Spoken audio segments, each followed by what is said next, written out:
ওর এই শরীর দেখে তো মনে হচ্ছে তুই ওকে অনেক মারধর করেছিস।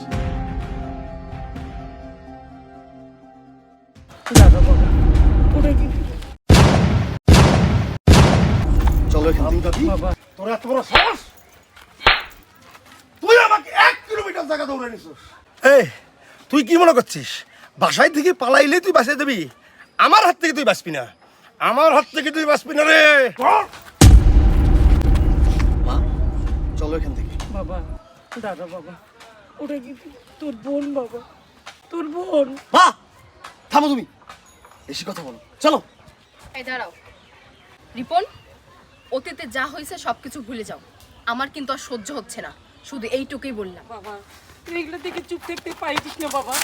আমি তো মা, তুই যেমন আমার একটা সন্তান, ওইও আমার একটা সন্তান বাবা। কি বললো মা তুমি? আমি যেমন তোমার সন্তান, ও তেমনি তোমার সন্তান। ভুলে গেছো তুমি?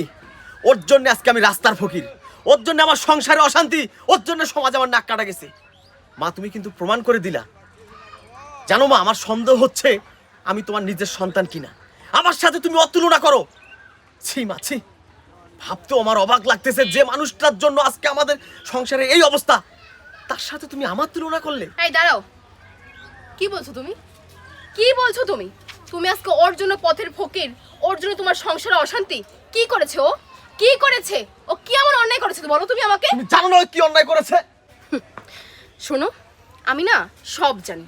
আর একটা কথা তোমাকে বলি, শোনো, তুমি ভুলে যেও না তোমার শরীরে যে বাবার রক্ত, ওর শরীরেও কিন্তু একই বাবার রক্ত। আর আমার মনে হচ্ছে ও অনেক বিপদে আছে।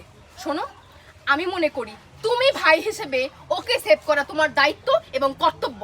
কি হলো, তুমি দাঁড়াই আছো কেন? যাচ্ছ না কেন? ও ঠিক আছে, শোনো, তুমি যদি এখন না যাও আমি যাচ্ছি। আমি গিয়ে ওই জানোয়ারটাকে ইচ্ছা মতো শায়েস্তা করতেছি। দাঁড়াও। বাবা, বৌমা তো ঠিকই বলেছে বাবা, আমার মেয়েটাকে তুই বাঁচা বাবা। তারপর তোর যা কিছু আছে তুই পরে করিস বাবা। তুই ওকে বাঁচা বাবা, তুই ওকে বাঁচা। মা, আমার বোন আমি বাঁচাবো।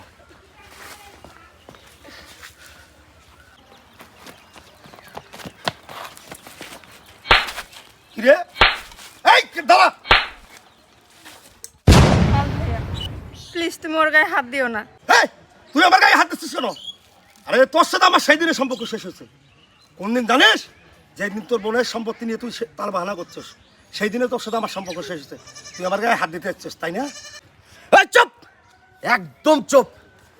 হারামির বাচ্চা, তুই যদি আর একটা কথা বলিস তোর জিভ আমি টেনে ছিঁড়ে ফেলবো। এই তুই কি ভাবছিস? তুই কি ভাবছিস? ও বেওয়ারিশ, ওর কেউ নাই, ওর সব আছে, ওর ভাই আছে। তোকে আজকে আমি শেষ করে ফেলবো। ভাইয়া প্লিজ তুই ওকে মারিস না, যতই হোক ও আমার স্বামী। ওকে মারলে আমি মরে যাব। আমি দরকার পড়লে কোনো দিন তোর কাছে যাব না। প্লিজ তবু তুই ওকে মারিস না। ওঠ, আরে ওঠ। দেখ, আরে ঘরের স্ত্রী দেখ কাকে বলে। ওর এই শরীর দেখে তো মনে হচ্ছে তুই ওকে অনেক মারধর করেছিস। ওর আঘাতের চিহ্নই বলে দিচ্ছে তুই ওকে কিভাবে নির্যাতন করেছিস। এত মার খাওয়ার পরে, এত কষ্ট পাওয়ার পরেও তোর গায়ে হাত দেওয়াটা ওর জন্য কত কষ্টকর হয়ে দাঁড়াইছে। তোকে টাচ করেছে, ওর কলিজা ছিঁড়ে যাচ্ছে। দিনের পর দিন, মাসের পর মাস তুই ওর উপর নির্যাতন করে যাচ্ছিস। আরে দেখ, এত নির্যাতন সহ্য করেও মেয়েটা তোর বাড়িতে পড়ে থাকে। কেন থাকে জানিস? এরা হলো নারীর জাত, এরা মায়ের জাত। শত জ্বালা যন্ত্রণা অত্যাচার সহ্য করেও তারা স্বামীর পায়ের নিচে পড়ে থাকতে চায়। কেন জানিস? শুধু একটু ভালোবাসার জন্য। তুই কেমন মানুষ রে, যে মানুষটা ঘর বাড়ি ছেড়ে তোর বাড়িতে যে পড়ে আছে তার উপর তুই এত জুলুম করতেছিস, তাকে তুই এত নির্যাতন করিস? আরে তুই কি বললি আমার সাথে তোর সম্পর্ক শেষ? আর তোর সাথে তো আমার সেই দিনের সম্পর্ক শেষ হয়ে গেছে যেদিন তুই আমার মায়ের পেটের বোনকে আমার বিরুদ্ধে খাড়া করাই দিছিস, আমার সাথে শত্রুতা তৈরি করে দিয়েছিস, দুই ভাই বোনের সম্পর্ক ভাগ করে দিছিস। তুই বলছিস আমার সাথে সম্পর্ক শেষ, আর তোর সাথে আমি কিসের সম্পর্ক রাখবো? কি সম্পর্ক আছে তোর সাথে আমার? কি বললি? আমি আমার বোনের সম্পত্তি নিয়ে তালবাহানা করেছি? হ্যাঁ, আমি তালবাহানা করেছি, কারণ আমি জানি তুই একটা জুয়েল, আমি জানি তুই একটা মাতাল।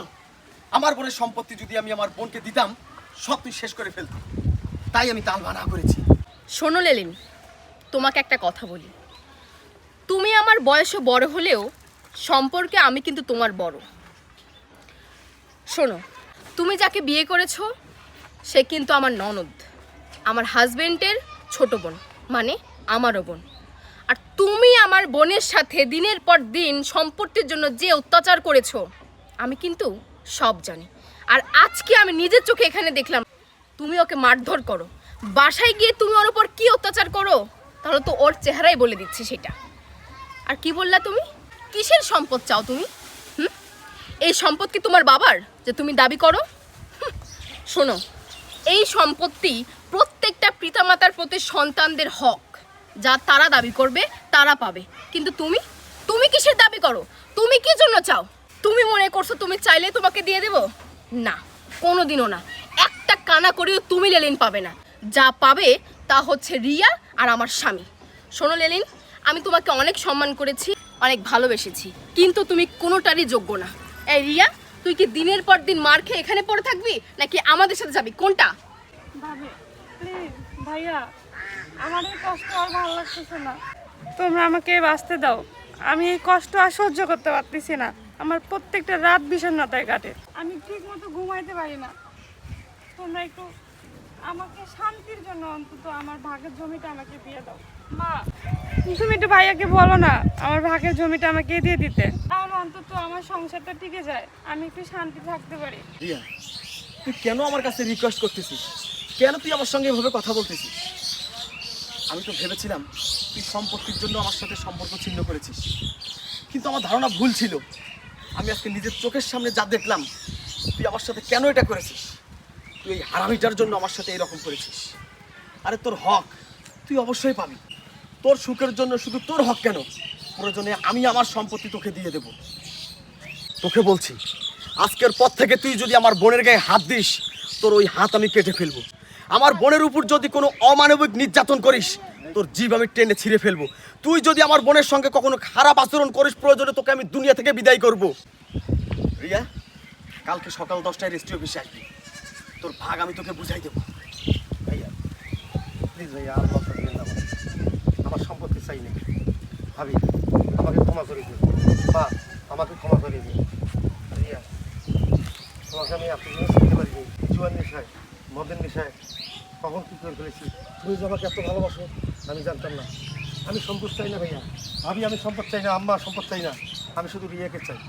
তুমি আমাকে এত ভালোবাসো, চলো রিয়া। ভাবি দোয়া করবেন, ভাইয়া দোয়া করবেন, মা দোয়া করবেন, চলো তোমাকে